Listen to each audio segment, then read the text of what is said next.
مرزا محمود احمد صاحب گویا آمریت کی وہ مثال بن چکے تھے کہ سمجھتے تھے جب چاہیں اپنوں کو ہی پیروں تلے رونٹ ڈالیں،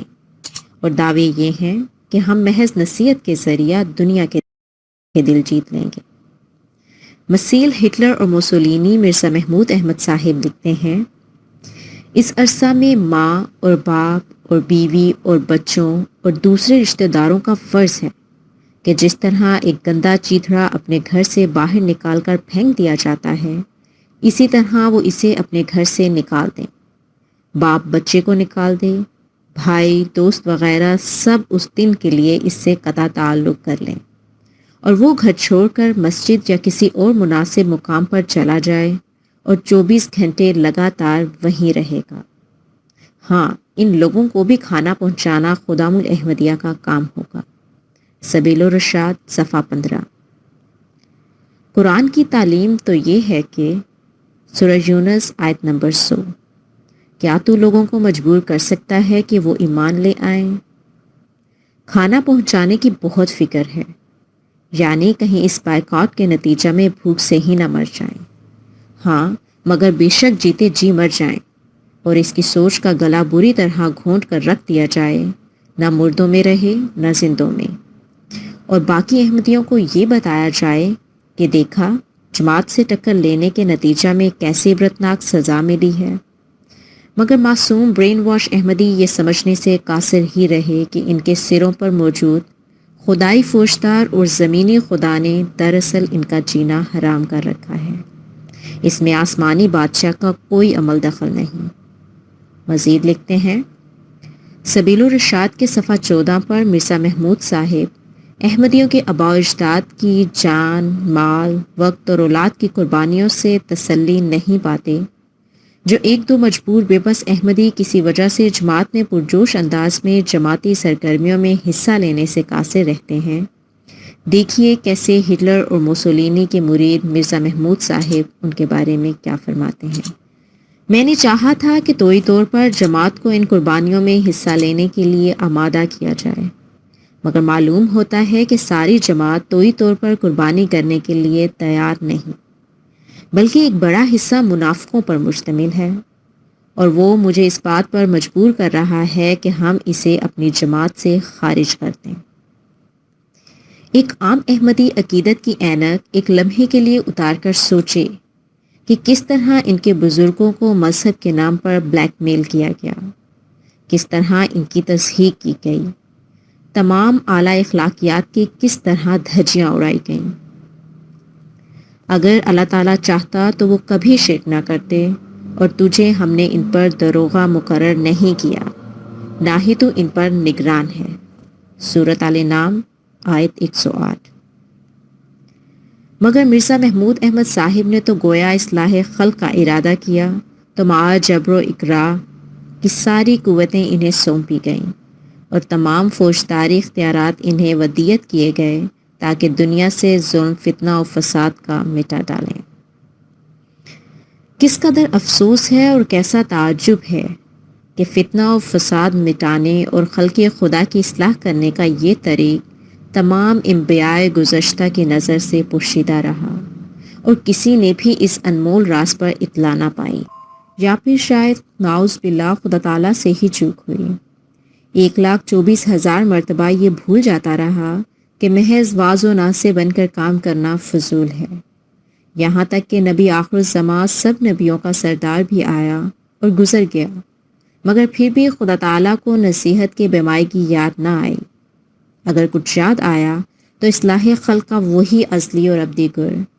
کہ نصیحت کر، یقیناً نصیحت فائدہ بخش ہے۔ اگر مرزا محمود احمد صاحب راستے پر ہی ہیں تو بخدا مجھے ان کی سچائی کی کچھ پرواہ نہیں،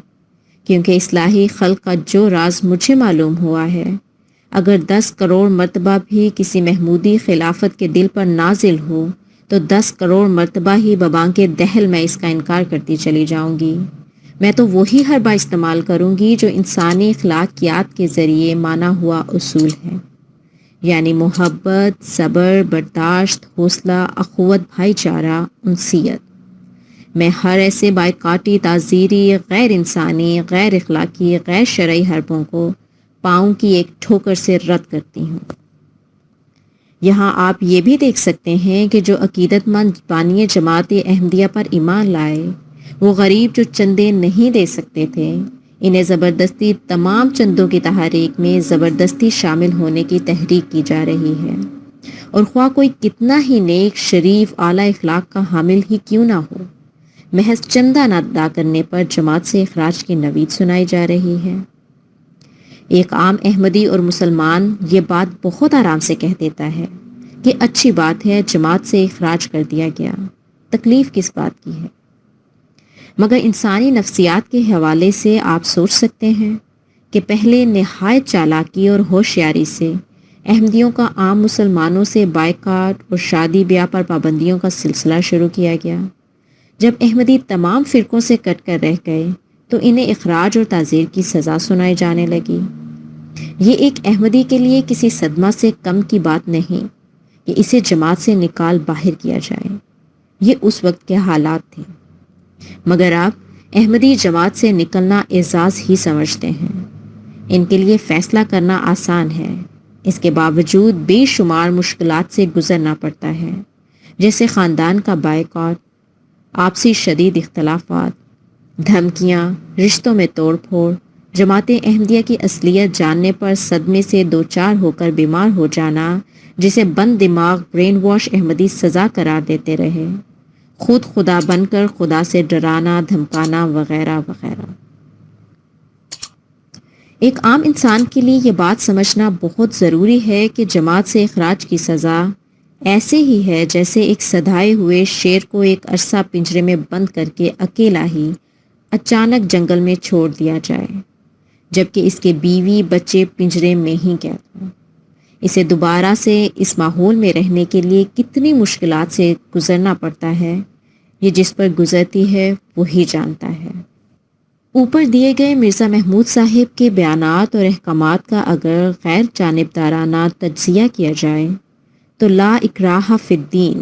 یعنی دین میں ہرگز جبر نہیں ہے، کہ حکم کی بھی دھجیاں بکھیرتے نظر آتے ہیں۔ قرآن کا واضح حکم ہے وَمَا أَرْسَلْنَاكَ عَلَيْهِمْ وَكِيلًا، تمہارا پروردگار تمہارے حالات سے بہتر واقف ہے، وہ چاہے گا تو تم پر رحم کرے گا اور چاہے گا تو عذاب دے گا، اور پیغمبر ہم نے آپ کو ان کا ذمہ دار بنا کر نہیں بھیجا، اور تم دروغہ نہیں، تمہارا کام محض پیغام پہنچانا ہے۔ جیسے واضح احکام کے خلاف جاتے جا بجا نظر آتے ہیں، وہ بھی پڑھ لیجئے۔ فَإِنَّ عَارَضُوا فَمَا أَرْسَلْنَاكَ عَلَيْهِمْ حَفِيظًا إِنَّا عَلَيْكَ إِلَّا الْبَلَاغَ، پھر اگر وہ منہ پھیر لیں تو ہم نے تجھے ان پر کوئی نگران بنا کر نہیں بھیجا، تیرے ذمے پہنچا دینے کے سوا کچھ نہیں۔ نبی اور خلیفے کے ذمہ محض پیغام پہنچانا ہے،